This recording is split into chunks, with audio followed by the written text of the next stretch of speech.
জেনে রাখেন মানুষের জীবনে কিছু সুস্বভাব আছে, কুস্বভাব আছে। ভালো স্বভাব, মন্দ স্বভাব। বলেন, মন্দ স্বভাব যার মধ্যে আছে তাকে মানুষ ভালো মানুষ বলে? কথা বলেন না, না খারাপ মানুষ বলে? যার মধ্যে ভালো স্বভাব আছে তাকে মানুষ ভালো মানুষ বলে, ঠিক কিনা? এটা আগাছা। জমিনে যখন ফসল করেন, আগাছা হলে ফসল হয় না নেরানি দিতে হয়? হ্যাঁ, নতুবা ফসল ভালো হবে না। দেখবেন না, যেটা বুড়ো ধান হয় না, যদি না দেন দান হবে, গোড়ার ডিম পাবেন। বেচারা যদি দানও চিনে না, আগাছও চিনে না, দান ছিঁড়ে, বলেন সময় মতো দান পাবে? কি পাবে? হ্যাঁ, আগাছা পাবে, যেটা রেখো ঘোড়ার ডিম পাবে। ঘোড়ার ডিম খাইছে? হ্যাঁ, এক বেচারা খাইতে গেছিল বাজারে, গিয়ে কয় ডিম খাবো। কয়টার ডিম আছে? মুরগির ডিম, হাঁসের ডিম, ঘোড়ার ডিম। জীবনে ঘোড়ার ডিম খাইছি না, আজকে না খায়া বাড়ি যাইতাম না। বসো তো, আমি সব শেষে ঘোড়ার ডিম বিক্রি করি। হাঁসের ডিম শেষ, মুরগির ডিম শেষ, বেটা কাঁচা আড়ায় জাগা বাড়ি। ভাই আমার ঘোড়ার ডিম ওইটি ঘোড়ার ডিম যাওগা বাড়ি। মানে শূন্য হাত, মানে কি? শূন্য হাতি বাড়ি ফিরতে হয়। শূন্য হাতি কি? আমার প্রাণের বাবাজি, জমিনে যদি বাবাজি গাছ হয়, আগাছা হয়, পরিষ্কার না করলে যেমন শূন্য হাতে ফিরতে হবে, তোমার আমার জিন্দিগিতে যত আগাছা আছে, কুস্বভাব আছে, পরিষ্কার না করলে জাহান্নামে যেতে হবে।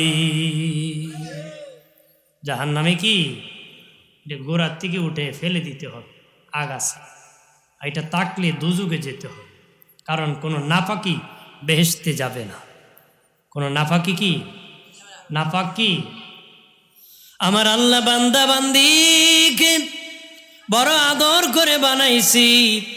পৃথিবীর মা বাবা সন্তানকে আদর করে, মা ও সন্তানকে আদর করে। বাবাজি, আল্লাহর তো এর চেয়ে বেশি দয়া বান্দার প্রতি, বেশি ভালোবাসা। কিন্তু বাবাজি, সন্তানের দেহে যখন শিশু বয়সে পায়খানা করে লেগে যায়, মাঘ মাসে শীতের দিনে মা বাবাজি গেবে চাপ দিয়ে ধরে রে, তারপরে পিছনে পানি ডালে, পরিষ্কার করে। করে কি না? সন্তান ভা করে কান্দে, এরপর মা পানি ঢালে কি না? কেন? যে ময়লা নিয়ে কুলে নিবে না। ময়লা সহ কি যখন ক্লিন পরিষ্কার হবে, তখন মুচি কো আমার জাদুমণি কোলে খায়, চুমো দেয়, ঠিক কিনা? কোলে নিয়ে কি ঠিক? প্রাণের বাবাজি, আমার আল্লাহ বলেন, আমি কোনো নাপাকিকে আমার রহমতের কোলে উঠাবো না, মানে জান্নাতে দিয়েব না। যদি গুনাহ নিয়ে কবরে আসো, জাহান্নামের আগুন দিয়ে জ্বালায়া পরিষ্কার করে তারপরে জান্নাতে পৌঁছায়া দিব, যদি তোমাদের ঈমান থাকে। এরে প্রাণের বাবাজি, ও চাঁদপুরের মুসলিম জনতা, ভালো করে শুনে নাও। এই জন্য পরিষ্কারের বড় দাম, পরিষ্কারের বড় দাম। অকটেল আছে, ককটেল আছে, পেট্রোল আছে, কেরাসিন আছে, একটার থেকে আরেকটার দাম বেশি। কোনটার দাম বেশি বাবা? যেটার থেকে বেশি পরিষ্কার সেটার থেকে দাম বেশি। যেটা সবচেয়ে বেশি পরিষ্কার ওইটার দাম বেশি। ওইটা বাবা কোন গাড়িতে লাগায়? যে গাড়ি দামি, দামিটা দামি গাড়িতে লাগায়। দামিটা কি? দামিটাতে লাগায়। ভালো ইঞ্জিন হলে ভালো দামের মোবিল কিনে, আর খায় যদি কম দামিটা লাগা, দরকার পুরাটা লাগা, ঠিক কি না? পুরা মোবিলও লাগায় না, এটা টেম্পার নাই, কি নাই? আমার প্রাণের দুস্থ বুজুর্গ, ও তরুণেরা, যুবকেরা, ভালো করে শুনে নাও। বাবাজি, জন্য পরিষ্কার জিন্দিগি করতে হবে। জানিয়া রাখেন, দুনিয়ার যত কাজ আছে ওই কাজের দ্বারা কাজের দাম বাড়ে, ব্যক্তির দাম বাড়ে না, কাজের দাম বাড়ে। জায়গা গর্ত ছিল, মাটি ফেলে দিবেন, জায়গার দাম বাড়বে। মুসি সাহেব জুতা বানায়, যত বেশি শ্রম দিবে বাবা জুতার দাম বাড়বে, মুসির দাম বাড়বে না রে। মেস্তুরি বিল্ডিং বানায়, যত বেশি শ্রম দিবে বিল্ডিংয়ের দাম বাড়বে, মেস্তুরির দাম বাড়বে না। মেস্তুরকে পরিকল্পনা মন্ত্রী বানাবে না, বানাবে নাকি? বেচারা বিল্ডিং বানাইছে সুন্দর করে, মন্ত্রী বানাও, বানাবো না? বিল্ডিংয়ের দাম বাড়বো। বিল্ডিংয়ের দাম কি? ঠিক তেমনি ভাবে প্রাণের বাবাজি দুনিয়ার যত কাজ আছে, কাজের দ্বারা কাজের দাম বাড়ে, ব্যক্তির দাম বাড়ে না। তবে একটা কাজ আছে, যে কাজ করলে ব্যক্তির দাম বাড়ে, এটা আল্লাহর গোলামি ইবাদত। যে যত বেশি করবে তার দাম তত আমার আল্লাহর দরবারে বেড়ে যায়। টাকাওয়ালার টাকা যত বাড়ে, টাকাওয়ালার টাকা যত বাড়ে বাবা দুশ্মন তত বাড়ে। টাকাওয়ালার টাকা যত বাড়ে দুশ্মন তত বাড়ে। আল্লাহওয়ালার বুজুর্গি যত বাড়ে বন্ধু তত বাড়ে, ঠিক কিনা? আল্লাহওয়ালার বুজুর্গি যত বাড়ে বন্ধু তত বাড়ে, টাকাওয়ালার টাকা যত বাড়ে বন্দুক তত বাড়ে। কথা কনা বেচারা আগে ঘুমাইতো ভাঙ্গা করে, টাকা হয়েছে এখন বিল্ডিংয়ে করে কেসি গিট লাগায় ঘুমাইতে পারে না। কোন সময় আসবো আর টুস করে দিব, ঠিক কিনা? মানে টাকায় তার ভয় বাড়াই দিছে। টাকায় তার কি বাড়াইছে? ভয় বাড়াইছে। টাকাওয়ালার টাকা যত বাড়ে দুশ্মন তত বাড়ে, আল্লাহওয়ালার বুজুর্গি যত বাড়ে বন্ধু তত বাড়ে। ইবাদতকারী দাম বাড়ে, বাড়ে না কমে? জোরে কর। আমার প্রাণের দুস্থ বুজুর্গ রানী, ও বাবাজি, সম্মান ইজ্জত বাড়াইতে গেলে বাবা তওবা করতে হবে। তওবা পরিষ্কার হতে গেলে পরিষ্কারের বড় দাম। তওবা করতে হবে, তওবার দ্বারা সম্মান বেড়ে যাবে, ইজ্জত বেড়ে যাবে। আমার আল্লাহ ইজ্জত সম্মান তোমার বাড়ায় দিবে। আল্লাহর ওলি হাসান বসরির কাছে এক ব্যক্তি আসিয়া কয়, হাসান আমার ছেলে কথা শুনে না। উনি বলেন তুমি তওবা করো। আরেক ব্যক্তি কয়, হুজুর আমার বিবি কথা শুনে না। উনি বলেন তওবা করো। হুজুর আয় উন্নতি বরকত হয় না। উনি বলেন তওবা করো। উপস্থিত সঙ্গীরা বলেন, ওগো আল্লাহর ওলি, ওগো হাসান বসরি, যারা এসে তাদেরকে তওবার কথা বলেন। উনি কয়, তওবা এমন একটি ইবাদত যার দ্বারা হারানো মাল মালিক বাড়ি ফিরিয়ে দিতে পারে। হারানো ইজ্জত ফিরে যাবে, হারানো মাল বাড়ি ফিরে আসবে। সুবহানাল্লাহ। তওবা এমন একটি ইবাদত, 70 বছর ইবাদত করে জান্নাতের তালা না খুলতে পারেন, একদিনের তওবা জান্নাতের তালা খুলে যেতে পারে। সুবহানাল্লাহ কন্যা। ভাইরা আমার খেয়াল করেন ভালো করে, ও বাবাজি, বনি ইসরাইলের মার ছেলে ছিল বাবা। আসমান থেকে ফ্রি খাবার আসতো, দুজনকে ফ্রি ফ্রি খাবার আমার আল্লাহ খাওয়াতো। একদিন ছেলে মাকে ডেকে বলে, মা এই খাবার আর ভালো লাগে না গো। মা ডেকে বলে, বাবা আমার আল্লাহ গুসা হয়ে যাবে রে, তাহলে আসমানের খাবার বন্ধ হয়ে যাবে। ঠিকই বাবা, আল্লাহ রাগ করে তা আসমানি খাবার বন্ধ করে দিছে। সারাদিন খাবার আসে না রে। সকাল হয়ে গেল, খিদার যন্ত্রণা। মা ডেকে বলে, বাবা খাবার আসবে না, আল্লাহ নারাজ হয়ে গেছে রে। তুমি দে বলছো ভালো লাগে না রে, আল্লাহর নিয়ামত কি? এ সন্তান কিভাবে খাবো? ছেলে ডেকে বলে, মা আসমানি খাবার যেহেতু বন্ধ হয়ে গেছে, দেখি জমিনি খাবার ইনকাম করতে পারি। ছেলে বাড়ি থেকে বের হইল, জমিনি খাবার ইনকাম করার জন্য একজনের হোটেলের মালিকের কাছে গেল। মালিক কাজ করাইবানি? মালিক কয়, যুবক তুমি তো ওই যুবক, তোমার মা আর তোমাকে আমার আল্লাহ আসমানি খাবার পাঠায়, তুমি কেন রে দুনিয়ার কাজ করবা, দুনিয়ার ইনকাম করবা? সে ডেকে বলে, আসমানি খাবার বন্ধ হয়ে গেছে, জমিনি খাবার তালাশের জন্য বের হয়ে গেছি। যুবককে হোটেল মালিক ডেকে বলে, এ যুবক, নিশ্চিত তুমি কবিরা গুনাহ করেছো, এই জন্য আল্লাহ তোমার খাবার বন্ধ করেছে। তোর মতন নাফরমান দিয়ে যদি আমার হোটেলে কাজ করাই, আমার আল্লাহ নারাজ হয়ে আমারও রিজিক বন্ধ করে দিবি। আমার প্রাণের বাবাজি, হোটেল মালিক তারে দিয়ে কাজ করাইলো না, জমিনে গেল কৃষি কাজ করবে, কৃষক বলে না ও যুবক, তোমারে দিয়ে কোনো কাজ করাবো না, নিশ্চিত তুমি কবিরা গুনাহ করেছো। তোমাকে দিয়ে যদি আমার জমিতে কাজ করাই, আমার জমিন জমেলে যেতে পারে, মালিক তোমার প্রতি নারাজ হয়ে গেছে, আমার আল্লাহ গুসা হয়ে খাবার বন্ধ হয়ে গেছে। সারাদিন ঘুরিয়া কেউ তাকে দিয়ে কোনো কাজ করায় না বাবাজি। বাড়ি ফিরিয়া মাকে বলে, মা, আল্লাহ শুধু আসমানি খাবার বন্ধ করে নাই, জমিনি খাবারও আল্লাহ বন্ধ করে দিয়েছে। আল্লাহ শুধু আসমানের খাবার বন্ধ করে নাই, জমিনে খাবার বন্ধ করে দিয়েছে। কেউ কোনো কাজ করায় না গো মা, কি খাবো, কিভাবে মালিককে খুশি করব। যুবক ছেলের মা ডেকে বলেন, বাবা, একটা দরজা খোলা আছে, সেটা হলো তওবার দরজা। মালিকের কাছে কান্না করো, তওবা করো, ক্ষমা নাও। আল্লাহ ইচ্ছা করলে ক্ষমা করে আবার যন্ত্রণা মিটিয়ে দিতে পারি। খিদার যন্ত্রণা মিটে কি দিতে পারে কে? বন্ধ করে দিতে পারে কে? বলেন, মুখে কথা বলার ক্ষমতা দিয়েছে কে? অফ করতে পারে কে? আল্লাহ সব পারে। আল্লাহর বান্দার কাজ ডাক দেওয়া, আল্লাহর কাজ জবাব দেওয়া। কথা কোন ঠিক কিনা? বান্দার কাজ নিয়ত করা, কবুল করা কার কাজ?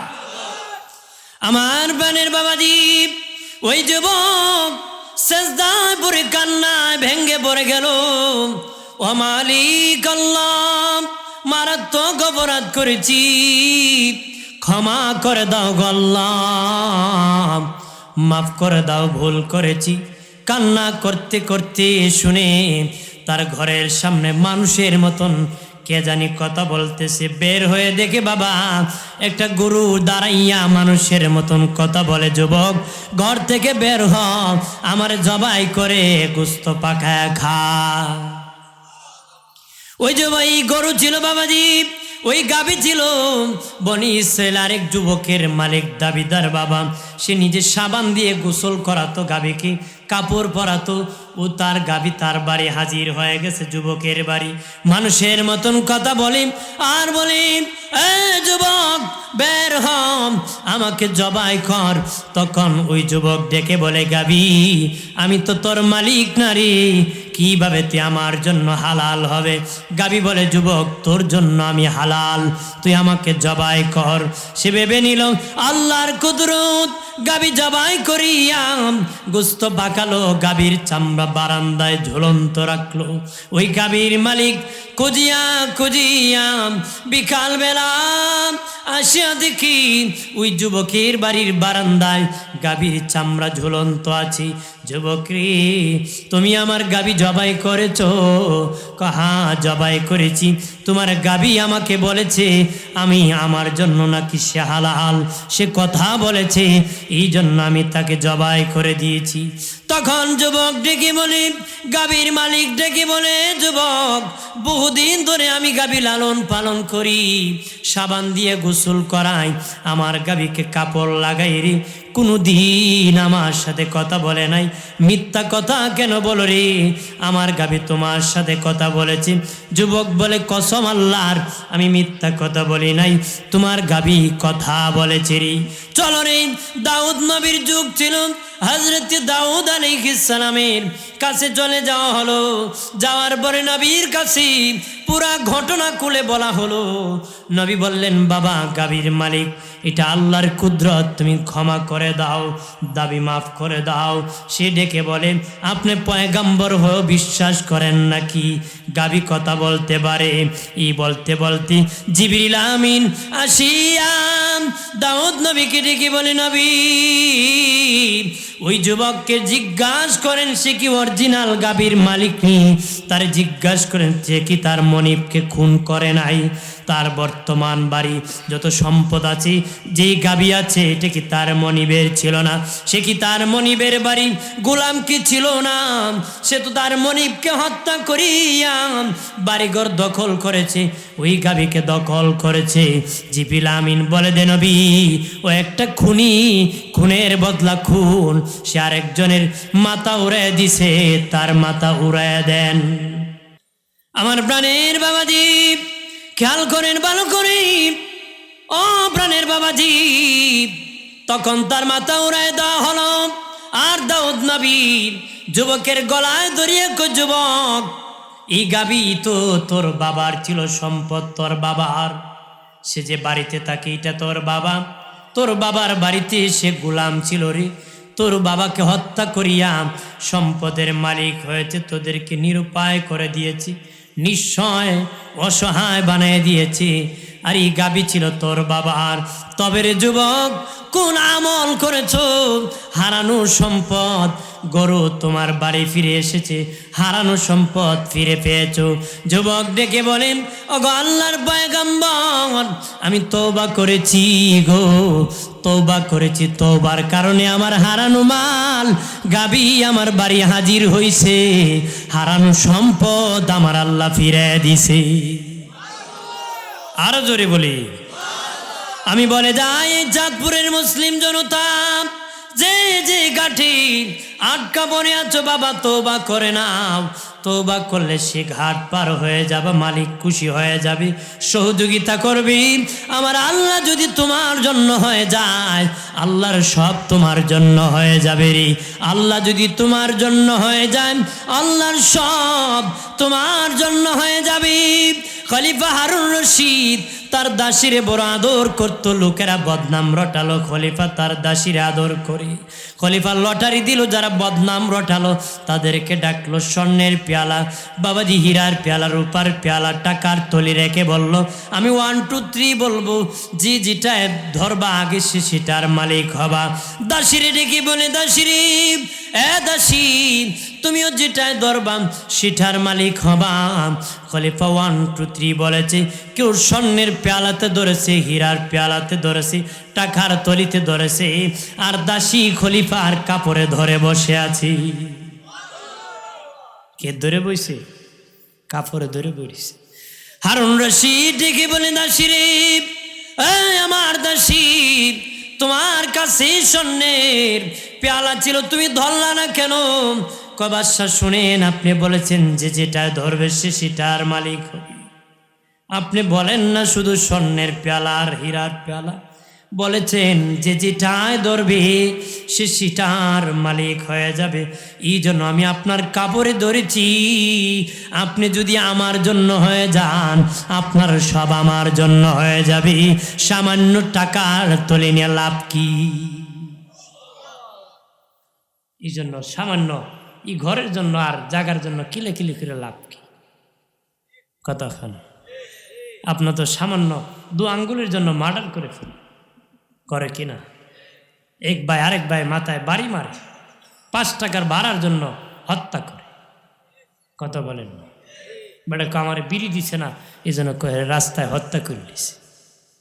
1 লাখ 5 লাখ টাকার জন্য হত্যা হয় না, সামান্য জিনিসটি মানুষকে মেরে ফেলে। কথা বলেন ঠিক কিনা? মুরগির বাচ্চা জবাই করতে মায়া হয়, মানুষকে মারতে মায়া করে না। কথা বলেন না? যেদিকে মনে হয় সেদিকে পশুর মতন মেরে। একটা গরুর বাছুরকে আঘাত করতে দরদ লাগে, তো মানুষের মাথায় বাড়ি দিতে একটু মায়া করে না। মানুষ জানোয়ারের মতন হয়ে যেতেছে। কথা কোন ঠিক কিনা? আমার প্রাণের বাবাজি, এই জন্য বলে যাই, তওবা করতে হবে বাবা।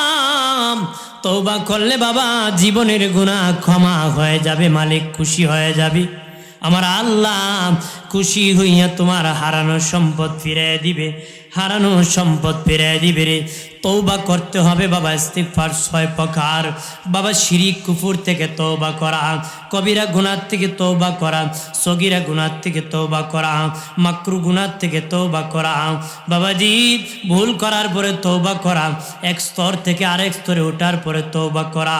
প্রথম হলো বাবা শিরিক কুফর থেকে তওবা করা।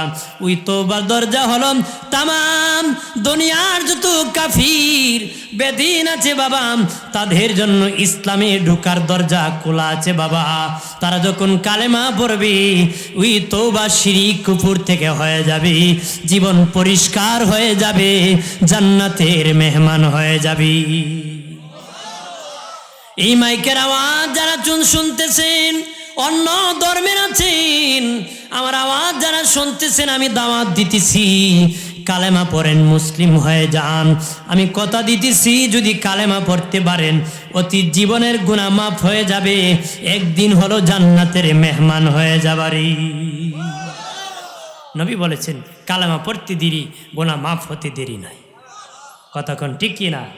আমার দায়িত্ব তাদের কানে দাওয়াত পৌঁছায় দেওয়া। আমি দিয়ে দিলাম, কারণ বিচার দিব না হাসরের দিন যে দাওয়াত দিল না।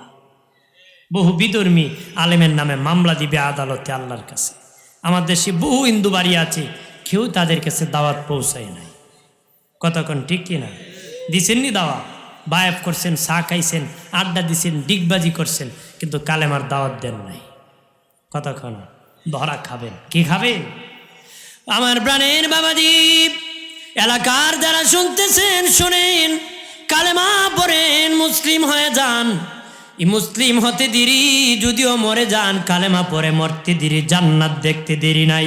আল্লাহর ওলি হাসান বসরি এক অগ্নি পূজারী, আগুনের পূজা করে তাকে দাওয়াত দিলেন কালেমার। অনেক বুড়ো হয়ে গেছি, সামউন অনেক বুড়া হয়ে গেছি। সে ডেকে বলে, হাসান কালেমা পরে লাভ কি? আল্লাহর ওলি হাসান বসরি বলে, এতদিন আগুনের পূজা করেছো সামউন, তুমি আগুনের ভিতর হাত ঢুকালে সে আগুন কি তোমারে পোড়াইবে নি? কহা পোড়ায় দিবে রে। আল্লাহর ওলি হাসান বসরি ডেকে বলে, রে এই অগ্নি পূজারী, সারা জীবন যার পূজা করছো তার মধ্যে হাত ঢুকাইলে পুড়ে যাবি, আর আমি আমার মালিকের ইবাদত করেছি, ওই আগুন আমার মালিকের গোলাম। দেখ আমি হাত ঢুকাইতেছি, আগুনের বাবারও ক্ষমতা নাই আমার হাত পোড়াইয়া দিবি। কতক্ষণ ঠিক কিনা? কারণ আমাদের জাতির পিতা ইব্রাহিম আলাইহিস সালাম আগুনে ফেলে দিয়েছিল বাবা, আগুনের বাবারও ক্ষমতা নাই পশম পোড়াবে, পোড়াইতে পারে নাই রে। ঠিক তেমনি ভাবে আগুন একজনের গোলাম, তিনি হলেন আমার আল্লাহ।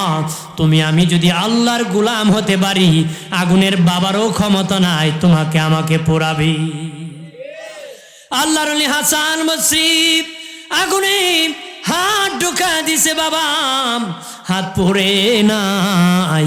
বলে সামউন কালেমা পরে মুসলিম হও। সে ডেকে বলে, হাসান আমি অনেক বুড়ারি, আমি এখন কালেমা পরে কি করব? আমি কি নেকি করতে পারবো নি? জান্নাতে যেতে পারবো নি? কালেমা পড়ার পরে যদি মরে যাই জান্নাতে যেতে পারবো নি? হাসান বসরি কহা, কালেমা পড়তে দেরি, অতীত জীবনের গুনাহ ক্ষমা হতে দেরি নাই। কালেমা পড়তে দেরি, জান্নাতি জান্নাতি হতে দেরি নাই। এবার ওই অগ্নি পূজারী ডেকে বলে, হাসান তুমি লিখে দিতে হবে, এমনি হবে না। কালেমা বললে জান্নাতি, তুমি কাগজে লিখে দিতে হবে। আল্লাহর ওলি হাসান বসরি কাগজে লিখে দিলেন, কালেমা পড়েছ অতীত জীবনের গুনাহ মাফ, জান্নাতি। কাগজ হাতে নি কালেমা পড়িয়া মুসলিম হয় কয়, হাসান ওই কাগজ তোমার কাছে আমি আমানত রাখতেছি, ওটা আমার কাছে রাখবো না। আমি যেদিন মরে যাব রে হাসান, আমি যেদিন মরে যাব সেই কাগজ আমার কাফনের ভিতর ঢুকাই দিবা, কবরে রাখার পরে মুনকার নাকি আসবি, আমাকে বলবে তোমার রব কি? আমি কাগজ ধরে দিব, হাসান বসরি বলেছে আমি জান্নাতি। আরো জোরে কর, আরো জোরে। তাহলে কালেমা পড়তে দেরি, জান্নাতি হতে দেরি, কারণ অতি জীবনের গুনাহ সব ধুয়ে মুছে এরপরে যদি গুনাহ করেন আবার গুনাহ যোগ হবে, এরপরে গুনাহ করলে কি আবার গুনাহ যোগ হবে। কিন্তু পড়ার পরে যদি মরে যায় ডাইরেক্ট জান্নাতের মেহমান হয়ে যায়। কিন্তু পড়ার পরে নামাজ আসবে প্রথমেই, পড়বে না গুনাহ হবে, ঠিক কিনা বলে? কারণ ঈমান আনার পরে প্রথমে কি নামাজ ফরজ, নামাজ কি পড়তে হবে, কতক্ষণ ঠিক কিনা? আমার প্রাণের দুস্থ বুজুর্গ রানী খেয়াল করেন ভালো করে ও বাবাজি, শিরিক কুফর থেকে তওবা করা বাবাজি, যারা বেদিন কাফির আছে তাদের জন্য ওই তওবার দরজা খোলা আছে। 2 নম্বর কবিরা গুনাহ করার পরে আমরা কবিরা গুনাহ করি, মিথ্যা বলা কবিরা গুনাহ, গীবত করা কবিরা গুনাহ বাবাজি, মিথ্যা সাক্ষী দেওয়া কবিরা গুনাহ, সত্য গোপন করা কবিরা গুনাহ বাবাজি, মুনাফিকি করা কবিরা গুনাহরি, আমানতের খেয়ানত করা কবিরা গুনাহ বাবাজি, ওয়াদা খেলাপ করা কবিরা গুনাহরি বাবাজি, পাল্লায় কম দেওয়া কবিরা গুনাহ বাবাজি, মিথ্যার আশ্রয় নিয়ে ব্যবসা করা কবিরা গুনাহ, সুদ খাওয়া কবিরা গুনাহ, ঘুষ খাওয়া কবিরা গুনাহ, প্রাণের বাবাজি নামাজ ছেড়ে দেওয়া কবিরা গুনাহ, ও বাবাজি জেনা করা কবিরা গুনাহ, মা বাবার অবাধ্য হওয়া কবিরা গুনাহরি, ও প্রাণের বাবাজি এতিমের মাল খাওয়া কবিরা গুনাহ, বাবা খাওয়া কবিরা গুনাহ, ইয়াবা খাওয়া কবিরা গুনাহ, মদ খাওয়া কবিরা গুনাহ, প্রাণের বাবাজি আঁটুর উপর কাপড় পরা কবিরা গুনাহ, টাকনুর নিচে কাপড় পরা কবিরা গুনাহ, নাভির নিচে কাপড় পরা কবিরা গুনাহ, কতক্ষণ ঠিক কিনা? এইরকম বাবাজি 72টা কবিরা গুনাহ আছে, যে একটা কবিরা গুনাহ জন্য 7000 বছর আগুনে জাহান্নামের আগুনে জ্বলতে হবে। একটা কবিরা গুনার জন্য 7000 বছর আগুনে জ্বলতে হবে জাহান্নামের আগুনে রে। ও প্রাণের বাবাজি ওই আগুন থেকে বাঁচার জন্য রে, প্রাণের বাবাজি কবিরা গুনাহ থেকে কিভাবে আগুন থেকে বাঁচবেন? তওবার দরজা আপনি আমার জন্য খোলা আছে। ওটা 2 নম্বর, যদি কবিরা গুনাহ হয়ে যায় তওবা করে ফেলেন। কারো জমি যদি দখল করে থাকেন তওবা কেমনে করবেন?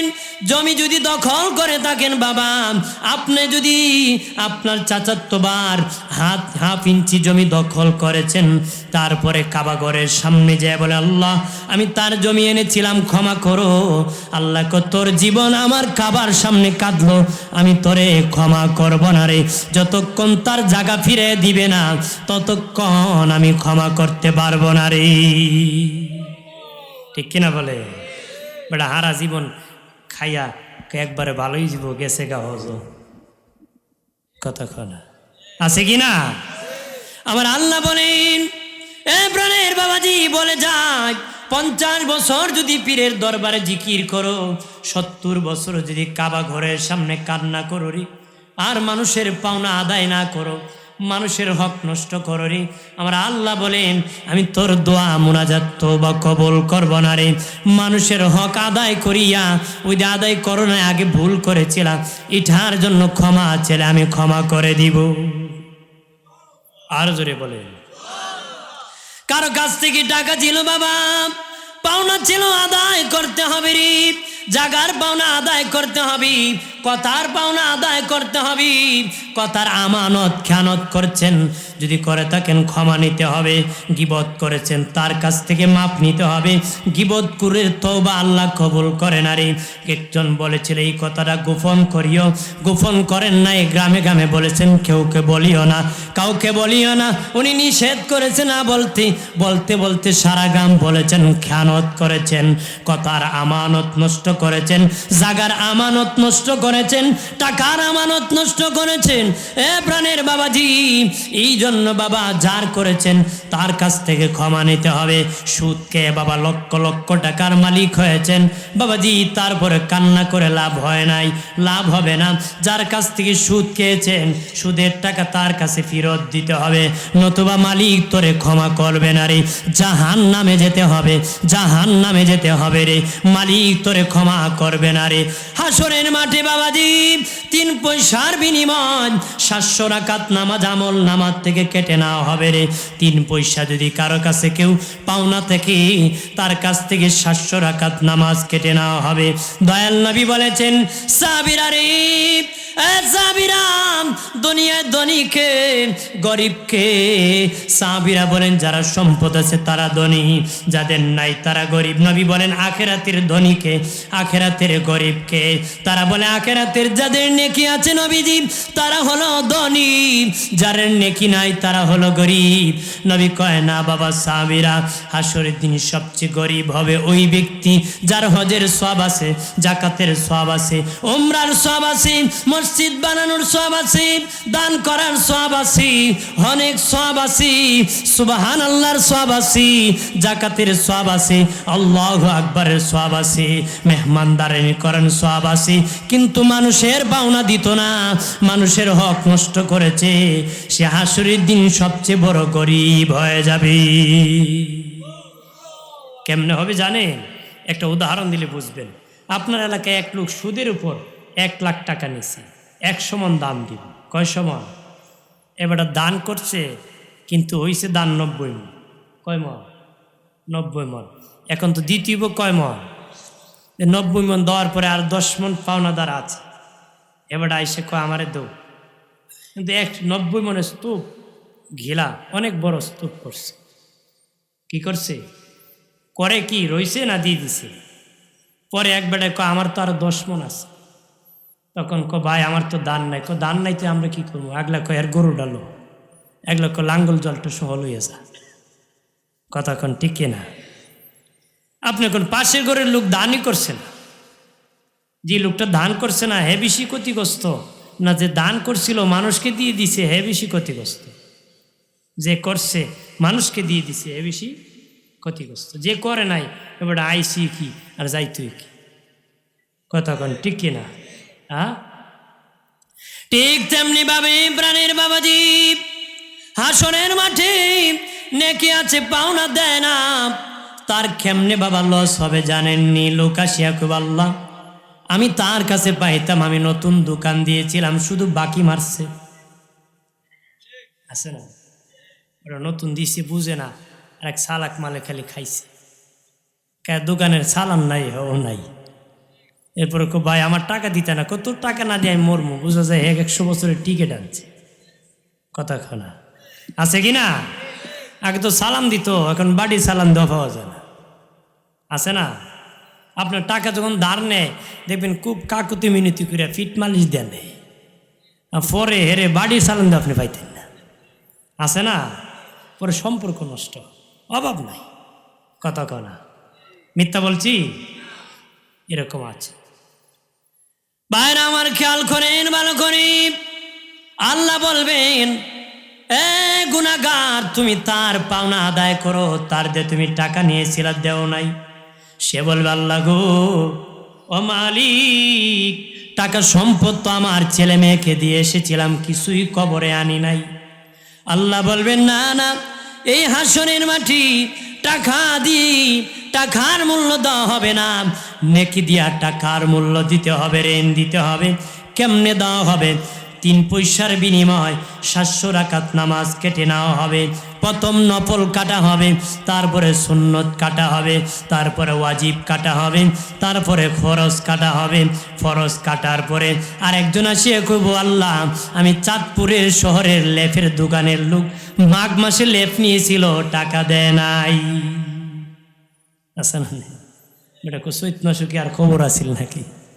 চৈত মাসে তো আর লাগে, চৈত্র মাসে আর লাগেও নাই, খবরও নাই, বেটা মরে গেছে। কথা কোন ঠিক কিনা? আছে কিনা?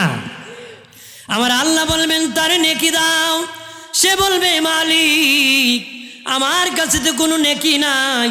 আল্লাহ বলবেন নেকি নাই, এটা তোর অপরাধ, কেন নেকি নাই?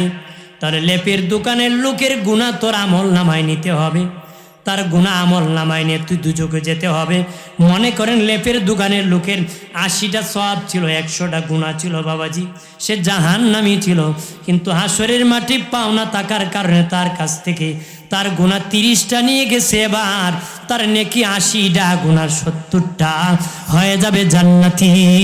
আর তোমার এত নেকি মানুষকে বন্টন করে গুনার বোঝা নিয়ে যাবেন জাহান্নামে। এই জন্য ক্ষতিগ্রস্ত হবে মানুষের পাওনা না আদায় করলে। মানুষের পাওনা কি? বাইরে আমার খেয়াল করেন ভালো করে, এই জন্য বলি তওবা করো বাবা, তওবা করো রে। কবিরা গুনাহ থেকে তওবা করো, সগীরা গুনাহ থেকে, মাকরু গুনাহ থেকে, বাবাজি শিরিক কুফর থেকে, কবিরা গুনাহ থেকে, সগীরা থেকে, মাকরু থেকে। আমরা কবিরা করি, সগীরা করি, মাকরু করি, ওই তিনটা আমাদের জন্য। প্রথমটা কাফের মুশরিকের জন্য, দ্বিতীয় তৃতীয় চতুর্থ তিনটা আমাদের জন্য। আমরা বাবা সগীরা গুনাহ করি, মাকরু গুনাহ করি, কবিরা করি, তিনটা আমাদের জন্য।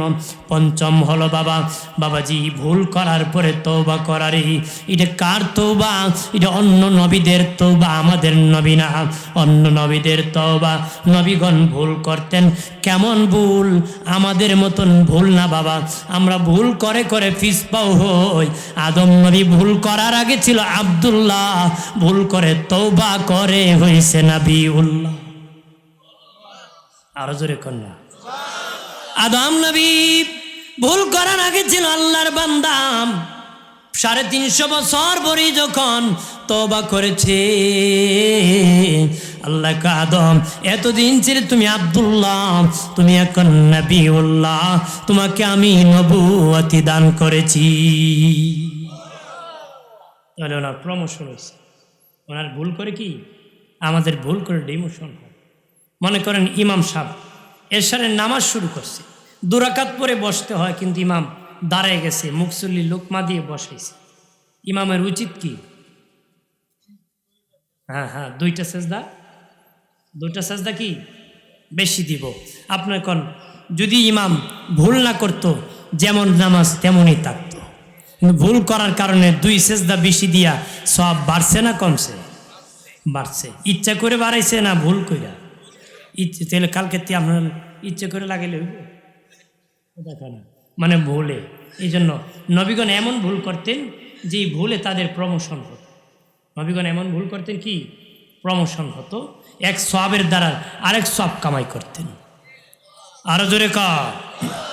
আমার প্রাণের বাবাজি, সমস্ত নবীগণ নিষ্পাপ মাসুম, তাদের জীবনে কোনো গুনাহ করেন না।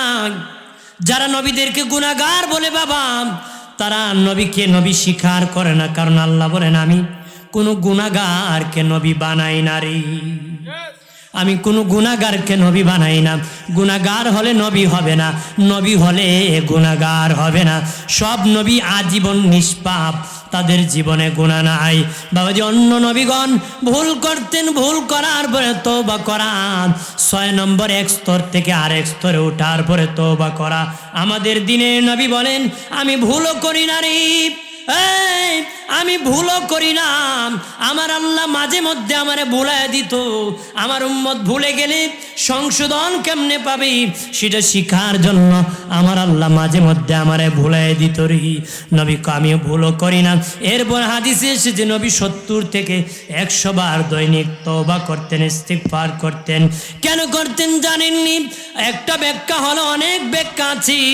একটা ব্যাখ্যা হলো রুহানিয়াত জগতে আল্লাহর দিকে নবী প্রতিদিন 70 থেকে 100 ধাপ এগিয়ে যেতেন। শুকরিয়া তার নবী 70 থেকে 100 বার তওবা করতেন। আর একটা ব্যাখ্যা হলো নবী গুনাহগার উম্মতের জন্য দিন 70 থেকে 100 বার তওবা করতেন। আরো জোরে বলি।